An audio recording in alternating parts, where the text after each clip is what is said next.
Hi, my name is Kasey Garrison, and I am a senior lecturer in the School of Information and Communication Studies at Charles Sturt University. My research is looking at the portrayals of culture in two popular Australian young adult literature awards. And this slide shows all of the book covers I investigated. So the books with the pink star on the left are the Book of the Year for older readers presented by the Children's Book Council of Australia, which is chosen by a panel of adult judges. And the green stars on the right are the Inky Gold Award winners, which are chosen by the young adult readers themselves and sponsored by the Centre for Youth Literature within the State Library of Victoria. So two very different book awards, but often there is some overlap, and yeah, they're both really popular awards in Australia. But what I was really interested in this research was looking at the differences in diversity between the awarded books, and in essence, as my title here says, who is choosing diversity? So the main purpose of this research is quite simply to identify the portrayals of culture within these award-winning Australian young adult literature, and to think about what these portrayals and differences might convey about diversity to young adults.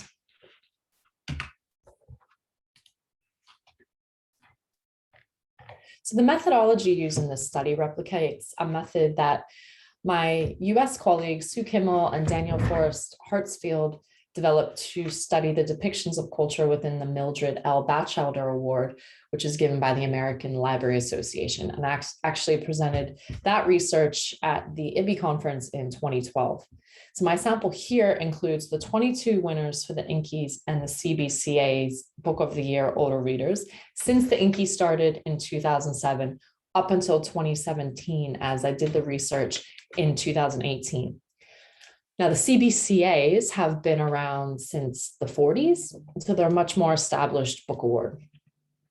And there is a bit of overlap on these lists, so not just for the winners themselves, but there were 3 authors on the CBCA list that show up twice. So that's over half of the CBCA sample that I looked at has books written by these 3 authors. So that is quite notable. So for this method, we read the entire book, noting bibliographic details and some basic characteristics like setting, format, genre, and the protagonist's age and gender. While reading, we code and record individual passages for specific examples of 8 cultural constructs, which I'll present in the next slide, looking for patterns and themes among these codes across the set of books and then within each of the awards themselves.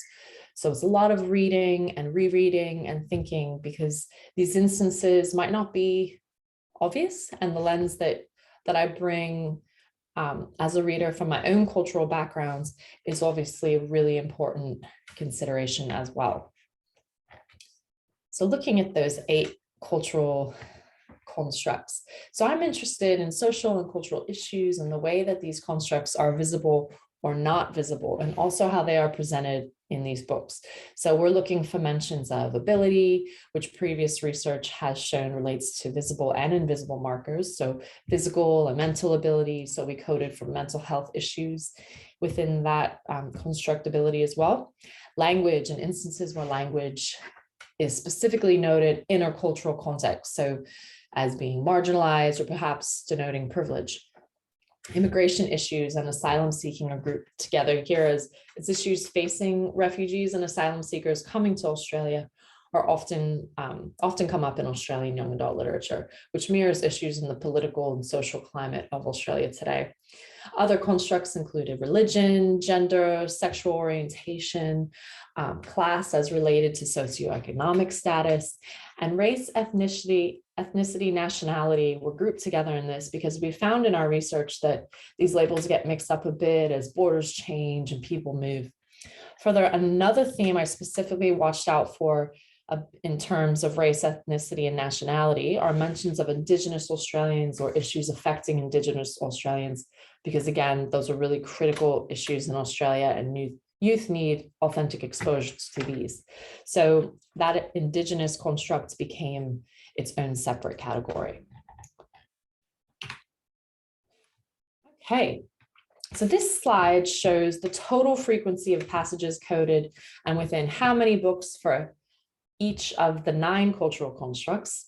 As I said, I've separated out the indigenous passages in the data as well. So on the left column and then in the middle, you can see each of those constructs and then the numbers for the CBCAs, the INCIs, and then the totals across both awards. So that first number is the frequency of the constructs, and then the second number is the number of books that those appear in. So for example, for the CBCAs in relation to ability, there were 33 mentions across 9 books for that construct. So overall, there were 736 passages noted for the 22 books and both awards across those 9 cultural constructs. And I've highlighted the ones that show up the most in each award. So you can see gender was the highest for both awards, found in 18 books with 197 mentions, and class coming quite close there with 148 mentions in 19 books, so the most books shown there.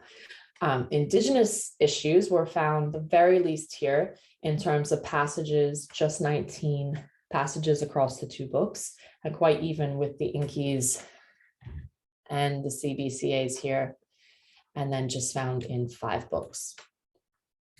Now, looking at both awards, there are some interesting differences and similarities to note. So the top 2 constructs noted in each award are bolded.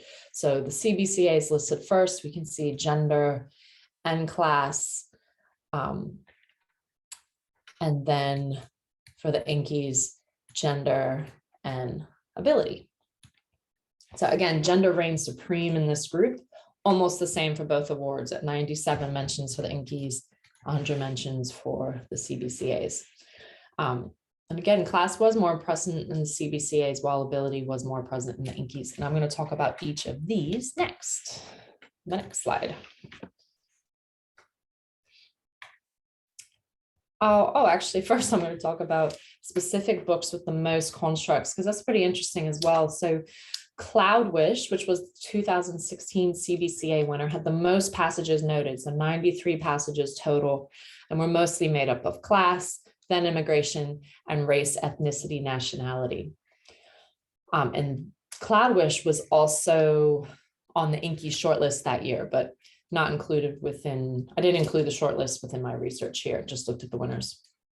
Okay, then 2 INCI awards came next. So Where the Streets Had a Name, which is one of the few stories with an international setting in this sample. So that was set in the West Bank of Palestine and tells the tale of a Palestinian girl on West Bank trying to sneak into Jerusalem to get some soil from her grandmother's stolen home. So this story is based on the experiences of the author's family. So you can see the focus on immigration, religion, and issues of race, ethnicity, and nationality will be big in this INCI winner. And that was also on the CBCA long list that year. And then another INCI winner, Town, which is one told from the perspective of 13 teenagers in a small town across a year, across 13 months.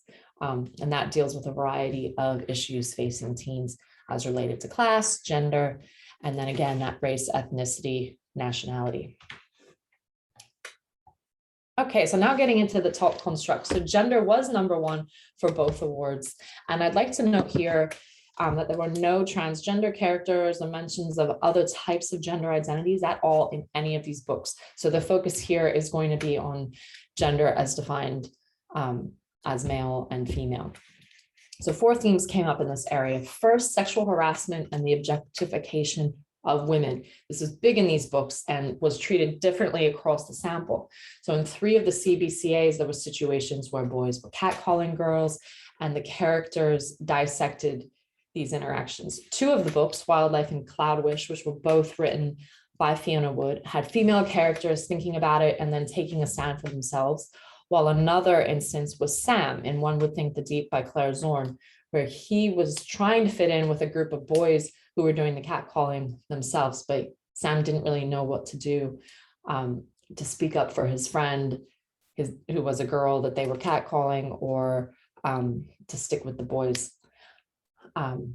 Yeah, now on the reverse of that, some of the books, both CBCAs and Inkies, had missed opportunities to address these important issues. So in The Intern, an Inky winner, a celebrity forces himself on the main character, Josie, and a picture is taken and posted online for the whole world to see. As the young man has just, quote, gotten another girl pregnant, Josie, our main character, feels bad. So the issue of him forcing himself on her is never questioned. Another CBCA winner, Jarvis 24, sees the main characters who are male constantly objectifying women, females, judging them, judging their appearance and deciding which department they should model for and catalog. Usually it's lingerie. And they even recognize the fact that they're objectifying the girls, but they just never really address the problem with it. So it's this kind of, as I said, I did this research in 2018 in light of the Me Too movement. And I really found myself questioning these situations and thinking about how a young adult would as well. So when is this a case of, boys will be boys and it's just innocent fun? And when must an author address these issues? When is it didactic to really address it? How can authors tackle the topic authentically? As you might expect, virginity and sex was another big theme related to gender, and at times was related to the issues of sexual harassment noted in the above theme. So both girls and boys felt guilty about being virgins and tried to keep the secret hidden. Sam from CBCA winner, One Would Think the Deep, says his virginity felt like a shameful disease. There was some perpetuation of traditional gender roles, especially in the book set in the past, with girls not being allowed to do the same things as boys, like riding a horse. In Inky Winner, Notes from Teenage Underground, Jem notes this quote: "Women only get to be wives and mothers, but men get to be whatever they want." Female body image is the fourth theme, and again, related to that objectification theme as well. But this one was more about what females thought of themselves and each other, judging performance, judging appearance, and being driven by their appearance. So dealing with body issues is definitely something teen girls have to deal with. Girls in Inky Winners, The Intern, and My Life as an Alphabet were constantly lamenting their flat chests. Olive in Shift notes her weight gain since going on antidepressants. There were instances of bulimia and anorexia in the books too, related to female appearance, but this is going to be discussed in the mental health, in the ability category, because it's more of a mental health issue. Okay, in class. Well, we don't have much more time, so I might just progress through class, which was, again, a big theme in the books. The highest, second most highest from gender in the CBCAs, and then ability was the second highest in the Inky Awards. So it's interesting thinking about the difference between the awards. So, in conclusion, I've not found the patterns of differences between these awards that I had predicted and that I anecdotally, in talking with a lot of people, we thought were just there. So the CBCAs are judged on literary merit, so are a bit more traditional in their treatment of certain topics, but the treatment of constructs like gender and class were quite similar. And to be honest, I was quite surprised at the strong focus on gender. As I mentioned, ability was quite higher in the Inkies than CBCAs, which, in thinking about adults choosing these books as opposed to young adults choosing books in the Inkies, it's interesting to think about how mental health issues in particular and through that ability construct are portrayed in the Inkies. A big absence here is the inclusion or exclusion rather of Indigenous voices and issues. So there were two characters in One Would Think the Deep, who were Indigenous women.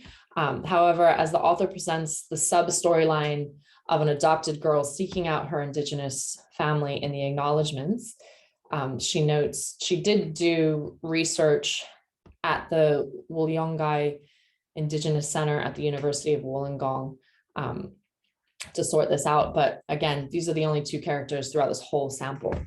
I also thought there would be more discussion of social justice issues associated with asylum seekers, as that's a big issue in Australia right now.